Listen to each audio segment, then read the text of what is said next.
सो भाई 10th standard के बच्चों, आप सभी के लिए वीडियो बहुत इंपॉर्टेंट है। प्लीज इस वीडियो को अपने अपने ग्रुप में ईमानदारी के साथ शेयर कर देना। और आपने चैनल सब्सक्राइब नहीं किया है तो भाई क्वालिटी कंटेंट के लिए इस चैनल को क्या करना, सब्सक्राइब कर देना, क्योंकि आप सभी को पता है कि हाँ हमारा काम बोलता है और काम बोलेगा तो आपका अपने आप नाम बोलेगा। सो भाई अब मैं बात करता हूं कौन से खतरे की घंटी की मैं बात कर रहा हूं। आप सभी को पता है कि अगर आपका काउंटडाउन स्टार्ट हो चुका है, अगर अभी भी आप नींद से जागे नहीं हो तो भाई जाग जाओ, नहीं तो रिजल्ट के टाइम जागोगे हो सब कुछ उड़ जाएगा। इससे अच्छा बता रहा हूं, अगर सही टाइम पे जाग जाओगे तो उसी दिन से सवेरा है, तो आज से जागना आप स्टार्ट कर दो। क्या बता रहा हूं मैं, देखो लैंग्वेजेस का पेपर आप सभी का, किसी का हिंदी है, किसी का इसके बाद मराठी है, तो दोनों को आपको क्या करना है, प्रैक्टिस करना स्टार्ट करना है। आप उस टाइम के स्टूडेंट हो, 9th स्टैंडर्ड में थे।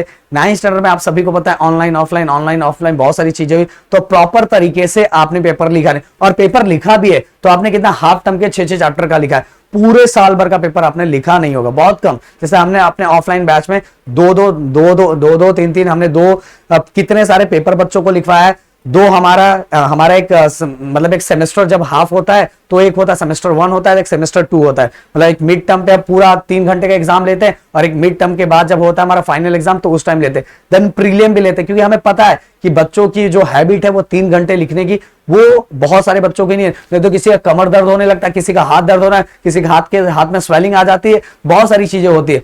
तो भाई लैंग्वेजेस के पेपर में ये बहुत बड़ी खतरे की घंटी है, क्योंकि अगर अभी तक आपने अपने आप को चेक नहीं किया है, कुछ चीजें और मैं बताने जा रहा हूं उस पर ध्यान देना। अगर अभी तक आपने अपने आप को चेक नहीं किया है कि आप 3 घंटे बैठ पा रहे हो, 3 घंटे लिख पा रहे हो, 3 घंटे आपका ब्रेन किस तरह से काम कर रहा है, 3 घंटे चीजों को समझ पा रहा है कि नहीं, ये बहुत जरूरी अपने आप को चेक करना।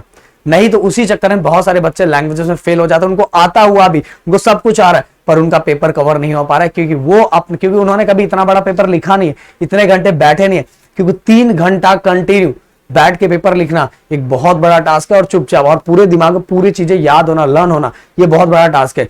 इसलिए मैं बोल रहा हूं कि अगर आज से एटलीस्ट आपने एक एक पेपर की प्रैक्टिस करना स्टार्ट नहीं किया तो भाई बहुत पछताओगे, एटलीस्ट एक एक पेपर की। बट अगर आप बोलोगे, कमेंट करोगे कि नहीं सर हमें चाहिए, भाई इसके लिए बहुत हार्डवर्क लगता है, बहुत मेहनत लगती है, तो भाई आपको उतना ही सपोर्ट एंड प्यार दिखाना है कि सर प्लीज एक एक क्वेश्चन पेपर, मतलब एक एक हमें सैंपल पेपर लैंग्वेजेस का भेज दीजिए, और बाद में सॉल्यूशन भी भेज दीजिए, जिससे हमारा थोड़ा हेल्प हो जाएगा। पर इसके लिए कमेंट कीजिए, क्योंकि इसके लिए बहुत ज्यादा मेहनत लगता है इन चीजों को डिजाइन करने में। तो अगर करोगे तो भाई ये खतरे की घंटी उन लोगों के लिए जो नहीं करेंगे, और जो करेंगे वो तो घंटी बजा के आएंगे। समझ में आ रहा है तो मेरी बात समझ में आएगी। Thank you so much guys, जय हिंद।